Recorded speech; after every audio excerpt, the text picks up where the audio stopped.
Welcome, everyone. We are having another conversation in Research Talks Qualitative Scholar Conversation Series. Joining us today is Johnny Saldaña and also Matt Omasta. They will be co-teaching a course in our fall Qualitative Inquiry Series, and the course is titled Synthesizing Qualitative Data.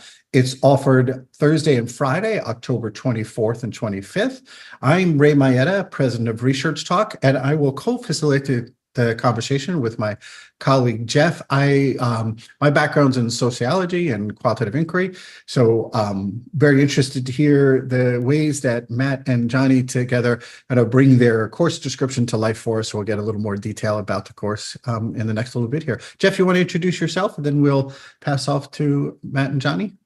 Sure. I'm Jeff Petruzzelli. I've been with Research Talk since 2001 as a qualitative research specialist, and definitely looking forward to hearing from Johnny and Matt today. Great. And then Johnny, if you don't mind starting us off, tell us a little about yourself and maybe a line about your evolution as a qualitative researcher, and then we'll pass to Matt and get into course content from there. Johnny Saldaña. I'm professor emeritus from Arizona State University, where I taught from 1981 to 2014. My focus primarily has been in theater education, and I evolved as a qualitative researcher by studying child audiences' responses to live theater.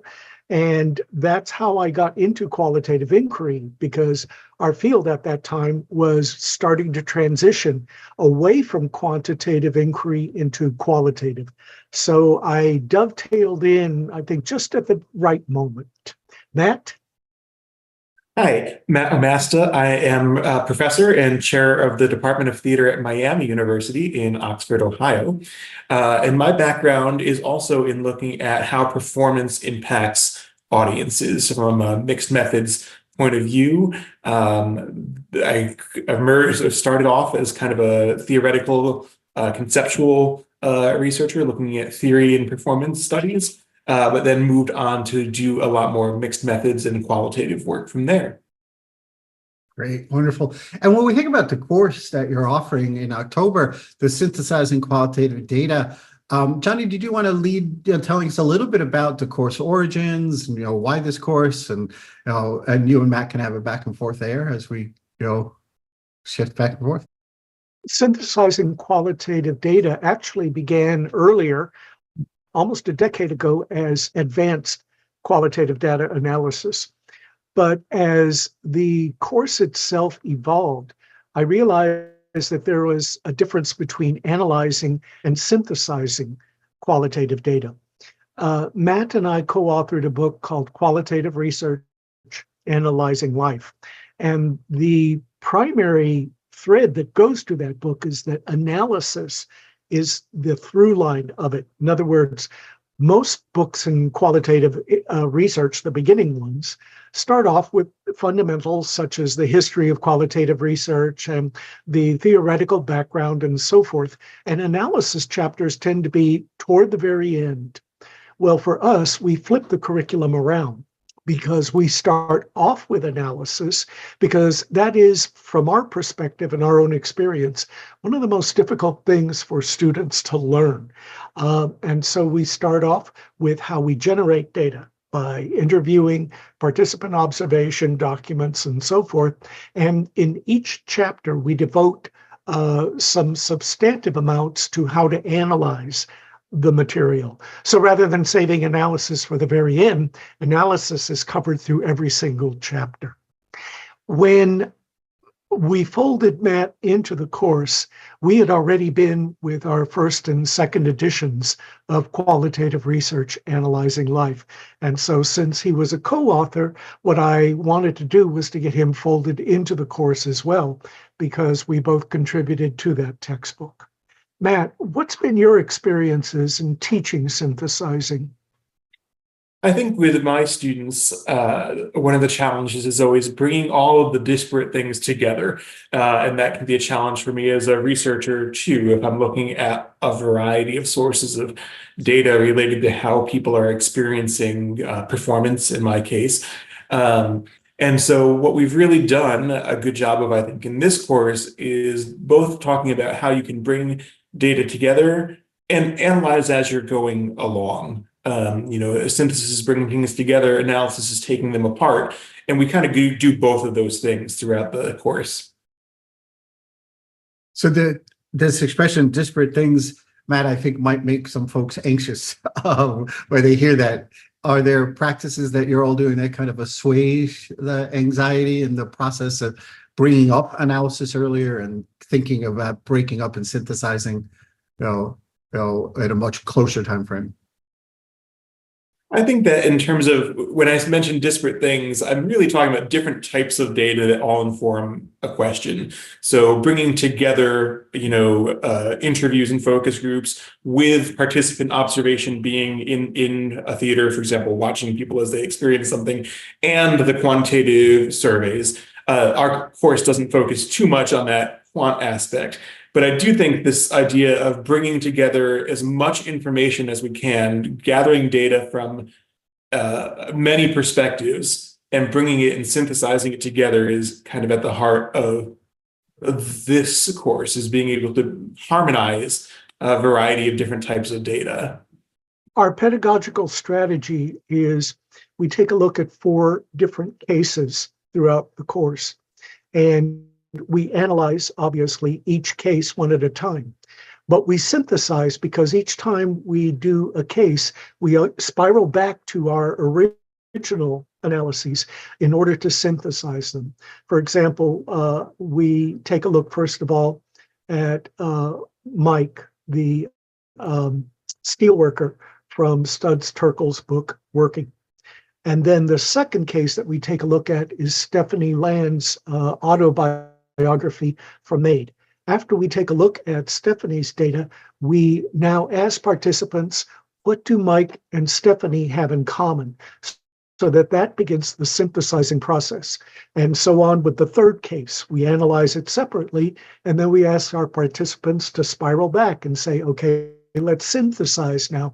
What do all the 3 cases have in common, all the way up to the 4th case? So we feel that that's a good way of helping our participants understand what's the difference between analysis and synthesis. So it sounds like a real nice movement from within and then across. What you're looking to. Wonderful. Jeff, you were had a core question that you were going to pose. Yeah, Johnny and Matt, you've already kind of really touched on this, but just in general, taking a step back, what exactly do we mean by the term synthesizing qualitative data? Certainly, you've told us different components, but what exactly does that look like? I think that's a word that might be a little new to some people that haven't done a lot of qualitative work. As Matt said, analysis is taking things apart, and synthesis is putting things back together. And so what we're doing is, I guess, deconstructing every single case so that we take a look at what makes a particular case unique. What are their issues? What seem to be, if you will, the kind of common themes, if you will.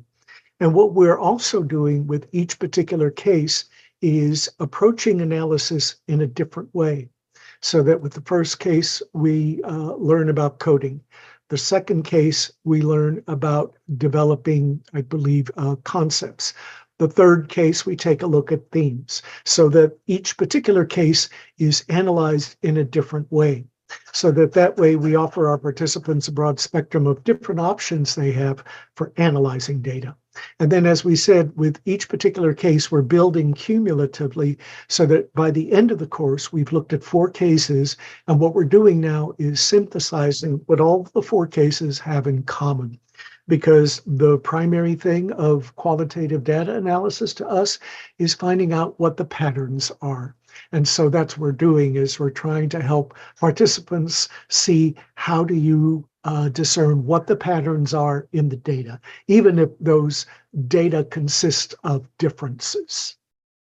Yeah, I think something that I find helpful in this approach is that we're not saying, here's all this data, put it all together. We're really, as Johnny mentioned, starting with one. We're going to look at this one case and analyze that, which is an easier starting point, and then scaffolding on and on throughout the course, as opposed to an approach of just saying, well, here's all of this.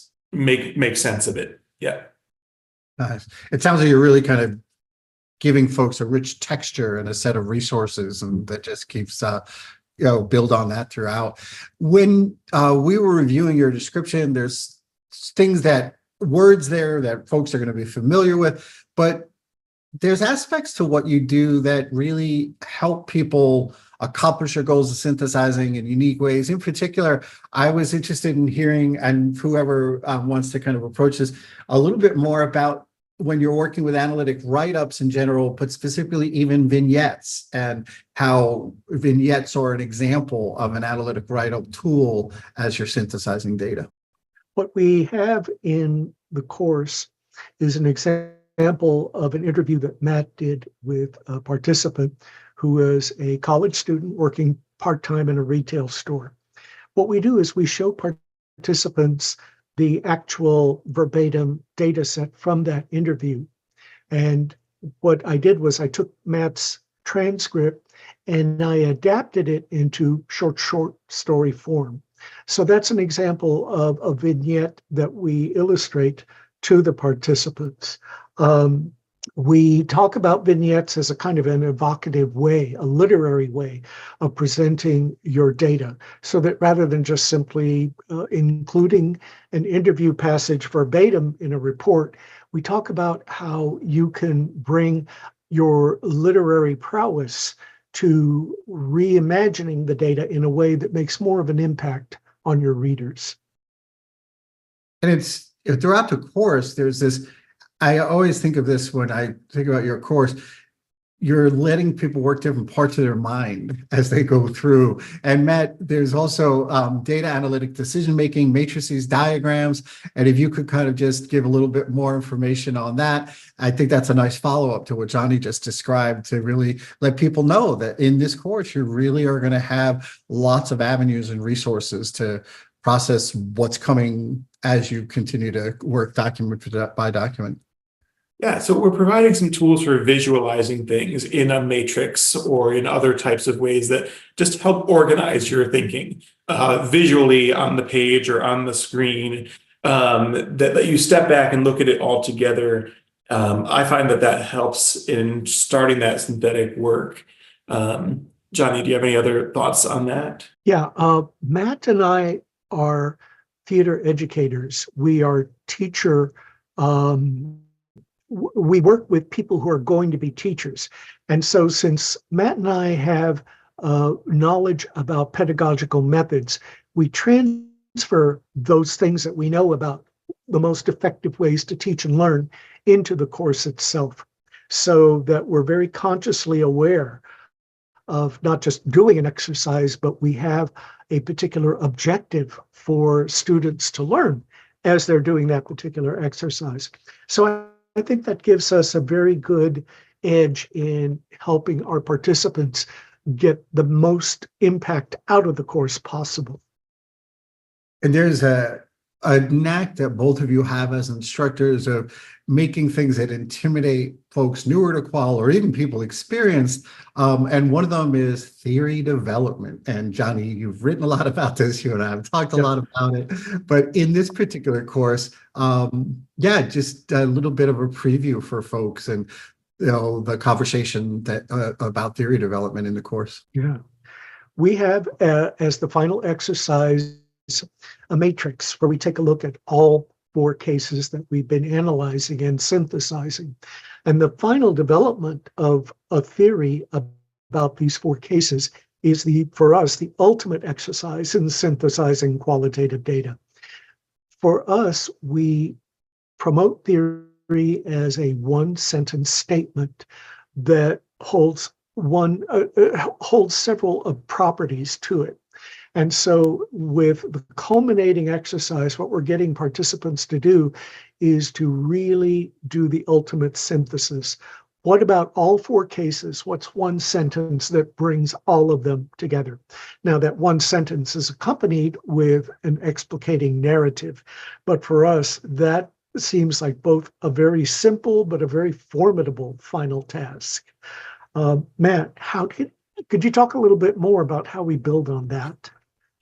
Yeah, I think so. One of the elements we talk about is that these statements should be predictive. And that is something that I find particularly useful because I'm interested not just in what the things we know are about, but how might they generalize to a larger body, or how might they translate? We're not talking about generalizability in a statistical sense here, but we are able to start to say, well, if all four of these cases have this in common, do we think that that's something we might see elsewhere?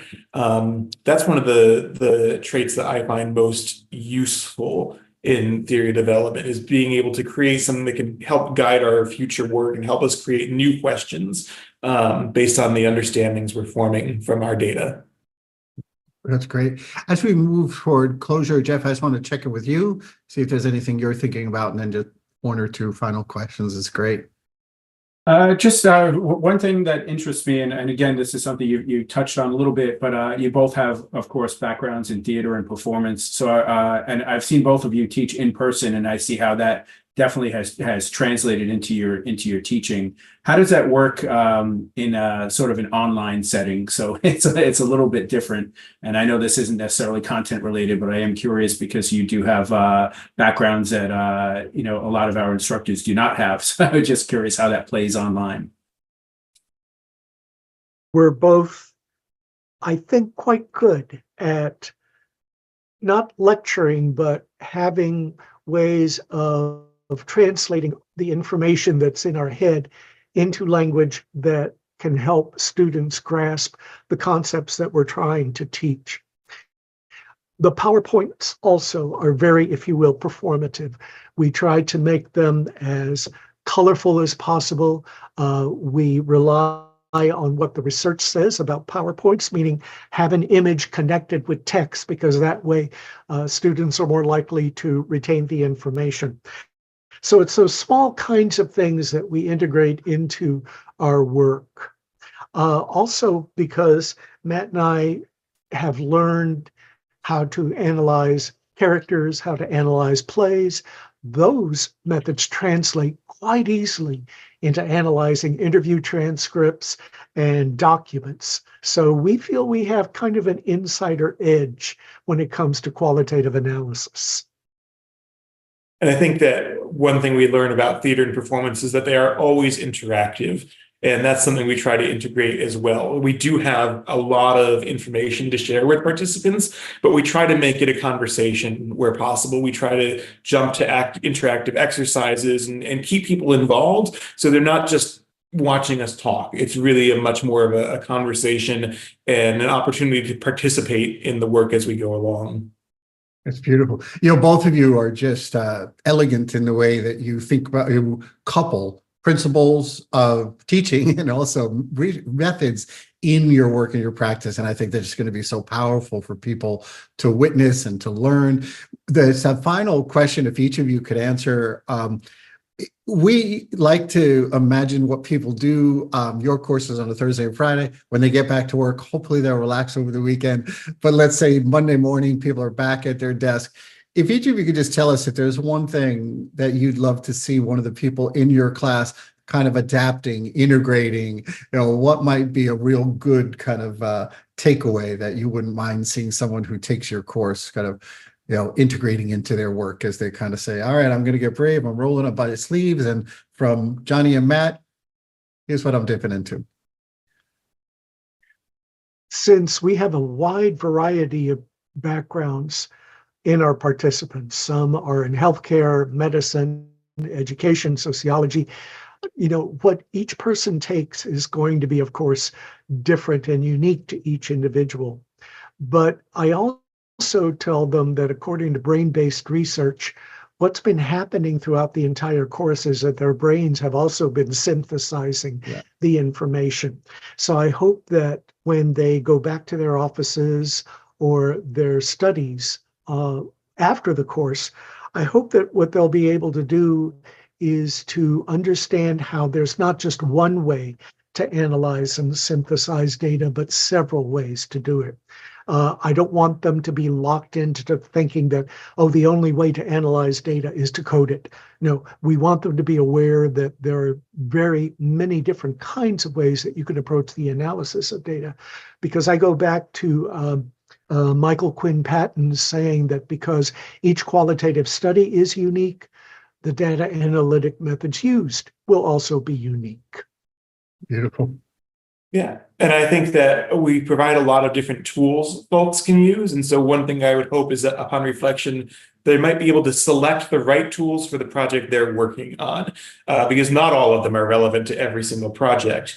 But we hope that we give people the background and an experience using these tools so that when they return to their own work, they can draw out the ones that are going to be most relevant to them. Fabulous. Well, thank you both. We appreciate the time and thoughtfulness, and looking forward to October 24th and 25th. And I will put together a good active group, and interested to see how people take away and the future of their work. Thank you both very much for your time. Thank you.